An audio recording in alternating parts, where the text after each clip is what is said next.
Hi, I'm Kaitlin or Carnivorr, and welcome back to Carnivorr Goes for Gold. This is a review of restaurants 53 through 55. If you've been following along on Instagram, you've been seeing live videos, but this is a recap in depth of these restaurants. So number 53, I went to Le Comptoir in Koreatown with my mom for her birthday. This is number 56 on Jonathan's list, Chef Gary Menez. It's kind of like his one-man show type of deal. Like, one of the coolest dining experiences I've had on this challenge. Really excellent food, really delicious tasting menu, but the experience was what really set this apart for me. So it's a chef's counter at the Hotel Normandy, and it can only fit up to 10 people, maybe even 8, like very small number. We happened to go on a Tuesday night, very slow night in the industry, luckily, for my mom's birthday, so there was only 4 people sitting at the counter, including us. So basically it was like Chef Gary was there cooking us a private dinner, like a private dinner party with this incredible chef who's worked at the French Laundry. He's done all these amazing things, huge, incredibly talented chef right directly across the counter from us. So freaking cool.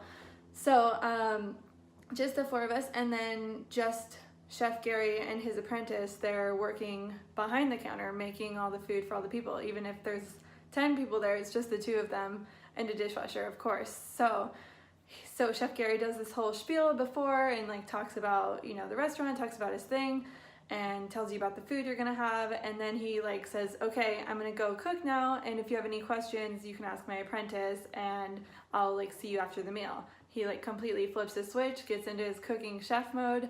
There's like, you know, no talking, he's doing his thing, he's in the zone. But like he's still having so much fun with it. He's singing along to the music that's playing, like jazz standards to hip hop. He's having a great time. He's cooking. He's right there, but he's just very focused. And then it was so funny because afterwards he just totally flipped the switch back on and was talking with us, chatting with us, and he was like, "I'm so social that I have to just completely shut off, otherwise I get distracted." So really cool that he was able to just flip that switch and focus and then be social. His food was incredible. So what we ate, the tasting menu, started with like kale chips with this aioli. I'm not like a lover of kale, you know, it's the least Los Angeles thing about me, but these kale chips were unreal, so good. Like just such an excellent start to this meal, and the aioli was, we were just scooping, we're like, this is gonna be great. So most of Chef Gary's ingredients come from his own private garden in Long Beach. Go Long Beach, that's where we live too.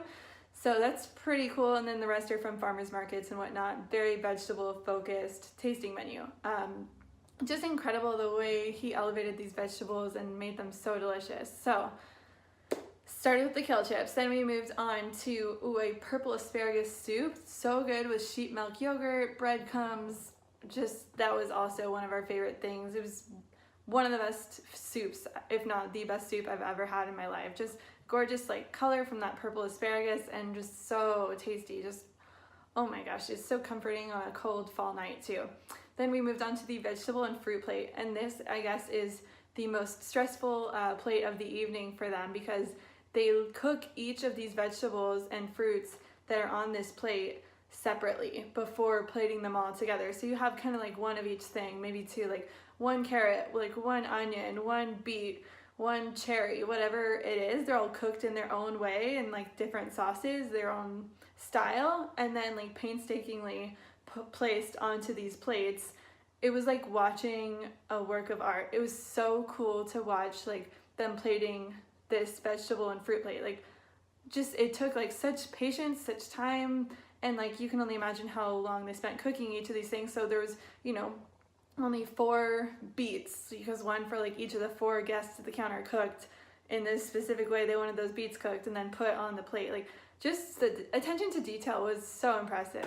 Really, really cool. Then after the vegetables and fruits, we went on to the poached egg with a sourdough spelt bread and some greens from the garden. That was delicious, and like a brown butter lemon sauce, super tasty. Then we had an artichoke heart with melted tomatoes and garlic confit. That was so good. All these veggies, I really ate my veggies. My mom was so proud. And then we moved on to beans from the garden with pear, you know, nice fall flavor, and red wine sauce on that. And then squash and mushrooms. Like just gorgeous plating, just so cool to watch them do each dish right in front of you too, like to order as you're eating it, you're watching it being made right in front of you. So just incredible. Then we went on to the potatoes and onions from the garden, and so there are a couple different supplements you can do on this menu if you want to add meat to the menu, because it's a vegetarian menu until you add a supplement. So for this course, one of us got the potatoes and onions from the garden, and one of us got the grass-fed beef supplement. So we shared together, and that beef dish was really tasty too, with cabbage and fried Glen wheat berries. So that was super cool, an excellent meal. And then we finished with his famous donut hole, which is made from his 21-year-old sourdough starter. I was like, this starter is almost as old as I am. So that's how long he's been doing this, and you could just see like the heart that goes into it. He was just so passionate about food, like really his emotions were on the plates. Just an incredible dining experience, one of my favorite culinary experiences thus far in this whole journey. Oh, and of course we had some of the best coffee I've ever had in my entire life, and he's like a coffee aficionado, so this was literally just life-changing, like so fruity, so like I think it was called like the geisha, some crazy name, but this coffee, oh my gosh, you just gotta go try it for yourself. It's incredible. Okay, number 54 went to Gjusta Bakery in Venice Beach, pretty close to Abbot Kinney area. This is number 92 on the list. So I've been to Gjusta before, not yet for this challenge, but I took my friend Jenny, who was visiting from LA. We went straight from the airport right there by LAX. I picked her up and I said, we're getting breakfast. So we headed to Gjusta. We shared a baklava croissant. Oh my gosh, it just like, you tore it open and there's like baklava inside. It's beautiful green color, the whole case of them. I was like, I want to buy all of these croissants. And I think it was the best croissant I've had in LA so far. I'm very like picky about my pastries and my croissants.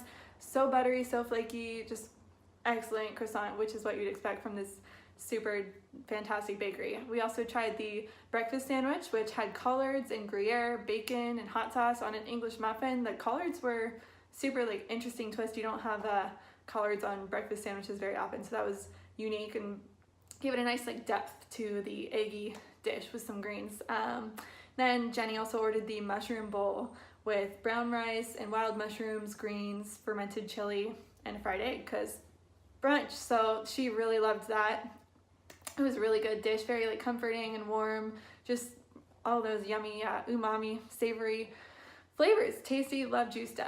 Okay, number 55, we went to Night and Market Song, which is the Thai restaurant in Silver Lake.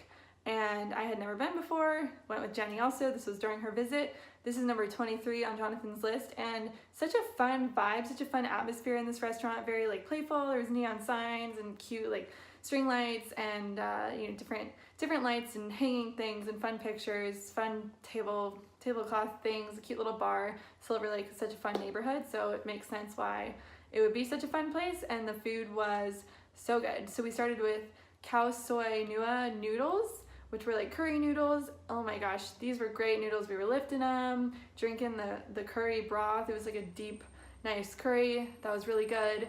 My favorite thing there, shockingly, at a Thai restaurant was their fried chicken sandwich. And our waiter was like, you have to get it. It's your first time here. You have to get the fried chicken sandwich. And we're like, really? Not something more like traditional? But he was like, no, get the fried chicken. Trust me. So we did. Definitely the best fried chicken sandwich I've ever had. It was made from dark meat chicken thigh, and it was so like juicy and moist on a great bun. There was like papaya slaw, some kind of like incredible sauce. That was so good. I gotta go back for that. And of course we ended with sticky rice, because I'm obsessed with sticky rice after going to Thailand earlier this year. So that was excellent sticky rice. All that was missing was some mango, but it's not the season for that, so I'll have to go back when they have mango. But the sticky rice was incredible. Loved Night and Market Song. So that is through restaurants 55 of the challenge, over halfway through the 101 list. And keep following along on Instagram at Carnivorr. Carnivorr goes for gold. And come eat with me and give this video a thumbs up if you liked it, and leave comments. Yeah, we'll see you next time. Bye.